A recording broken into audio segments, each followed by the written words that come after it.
নমস্কাৰ বন্ধু বান্ধৱীসকল আপোনালোকক এডুকেশ্যন ফৰ অসম চেনেলটোলৈ প্ৰথমতে স্বাগতম জনাইছোঁ। অসম পুলিচৰ চাকৰি পাবলৈ কিমান নম্বৰ পাব লাগে বাৰু তো ইয়াৰে ওপৰত আজিৰ এই সেশনটো লৈ আহিছোঁ। Physical efficiency test, physical standard test আৰু ৰিটন টেষ্ট মিলাই কিমান নম্বৰ পাব লাগিব বা আপোনাৰ ডিষ্ট্ৰিক্টখনৰ কাৰণে কিমান নম্বৰ পাব লাগিব, এই গোটেইবোৰ তথ্য ইয়াতে আমি আলোচনা কৰিম। ইয়াৰ আগতেও এনেকুৱা ধৰণৰ সেশন আলোচনা কৰা হৈছে। এই সেশনবোৰ যদি চোৱা নাই আপোনালোকে ডেছক্ৰিপশ্যনত গৈ চাব পাৰে। অসম পুলিচৰ পূৰ্বৰ যিটো অফিচিয়েল ৱেবছাইট আছিলে সেইটো সলনি হৈছে। তো সেইটোত গোটেই তথ্যখিনি আছিলে, মই যিমানখিনি পাৰি ৰাখি থৈ দিছিলোঁ। ইয়াৰ আগৰবাৰৰ কাট অফ কেনেকুৱা আছিলে তো তাৰে ওপৰত ভিত্তি কৰি এই সেশনটো। তো ইয়াতে ডিষ্ট্ৰিক্টবোৰ উল্লেখ আছিলে। তো আজি আমি গুৱাহাটীৰ বিষয়ে চাম, গুৱাহাটীত কিমান কাট অফ আছিলে, গুৱাহাটী চিটি। তো ইয়াতে গৈ এই পেজটো পাই। তো তাতে প্ৰথমতে DEF SB দিল্লী পুলিচ ইয়াতে আছে উল্লেখ, মেল আনৰিজাৰ্ভ, ফিমেল আনৰিজাৰ্ভ, মেল OBC, ফিমেল OBC।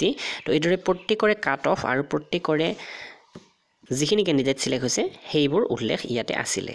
আৰু লগতে APRত কিমানখিনি চিলেক্ট হৈছিলে, SDRF বা FESত কিমানখিনি চিলেক্ট হৈছিলে তাৰে লিষ্টটো ইয়াতে আছিলে। তো প্ৰথমতে যিটো ফিজিক্যাল ষ্টেণ্ডাৰ্ড টেষ্ট বা ফিজিক্যাল এফিচিয়েন্সি টেষ্ট তাৰে মাৰ্কটো ইয়াতে আছে। ৰানিঙত পাইছিলে 10 নম্বৰ আৰু লং জাম্পত হায়েষ্ট 20 নম্বৰ পৰ্যন্ত পাইছিলে আৰু ওভাৰঅল 30 নম্বৰ পাইছিলে হায়েষ্টজনে। আৰু ঠিক তেনেকৈ লোৱেষ্ট আছিলে 21.26।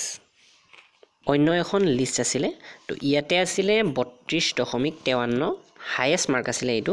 আৰু যিটো কাট অফ আছিলে সেইটো হৈছে এইটো 21.82, 10.26 নম্বৰ পাইছিলে ৰানিঙত আৰু লং জাম্পত পাইছিলে 11.56। তো ইয়াৰ আগৰবাৰ এইখিনি আছিলে কাট অফ, অৰ্থাৎ এইখিনি যিয়ে পাইছে ইয়াৰে ওপৰতে পাইছে, বাকীখিনি এইখিনিলৈকে কেণ্ডিডেট ৰখা হৈছে। তো আপুনি এইবাৰ যদি ভাবি আছে তেনেহ'লে ইয়াতকৈ বেছি টাৰ্গেট কৰিব লাগিব। তো এইখন হৈছে ফিমেলৰ লিষ্ট। ফিমেল যিখিনি কেণ্ডিডেট আছে তেওঁলোকৰ হায়েষ্ট মাৰ্ক গৈছিলে 29.10 আৰু লোৱেষ্ট মাৰ্ক আছিলে 21.76। তো গুৱাহাটী চিটিৰ কাৰণে যিমানখিনি কেণ্ডিডেট চিলেক্ট হৈছিলে তাৰে লিষ্টৰ ভিতৰত এইদৰে উল্লেখ আছে। যিখিনি ফিজিক্যাল এফিচিয়েন্সি টেষ্টত হায়েষ্ট মাৰ্ক পাইছিলে এজনে, তো সেইটো 30.31। তাৰপাছত এক্সট্ৰা কাৰিকুলাৰ এক্টিভিটিত তেওঁ 2 নম্বৰ পাইছিলে আৰু ৰিটন টেষ্টত পাইছিলে 25 নম্বৰ, মুঠ পাইছিলে 57.81। কিন্তু এইটো হৈছে হায়েষ্ট নম্বৰ। কিন্তু কাট অফটো গৈছে যিটো আটাইতকৈ কম নম্বৰত চিলেক্ট হোৱা কেণ্ডিডেট 40.58। গুৱাহাটী চহৰৰ যদি হয় আপুনি তেনেহ'লে মেল যদি হয় 40.58 টাৰ্গেট কৰি ল'লেই যথেষ্ট, কাৰণ ইয়াতে ৰিটনত 16 নম্বৰৰ পৰাই কেণ্ডিডেট ৰখা হৈছে।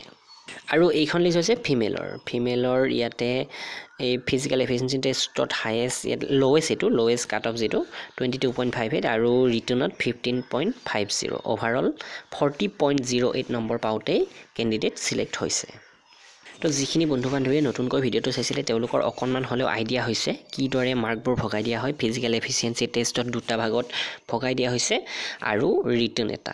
ফিজিক্যালত প্ৰথমতে আছে ৰানিঙৰ মাৰ্ক 20 নম্বৰ থাকে, তাৰে ভিতৰত কিমান পায় সেইটো লয়, আৰু লং জাম্পত 20 নম্বৰ থাকে তাৰে ভিতৰত এটা লয়। তো এই দুয়োটাৰ ওপৰত ভিত্তি কৰি প্ৰথমতে লিষ্ট ওলোৱা হয়।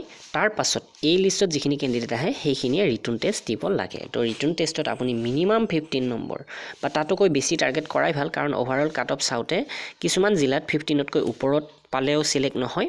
তো মিনিমাম 30 নম্বৰ এটা টাৰ্গেট কৰি আপুনি ষ্টাডি কৰিব লাগিব। তো ভিডিঅ'টো ইমানখিনিয়ে। আপোনালোকৰ বন্ধু বান্ধৱীলৈ শ্বেয়াৰ কৰি দিব, লাইক কৰিব। ধন্যবাদ।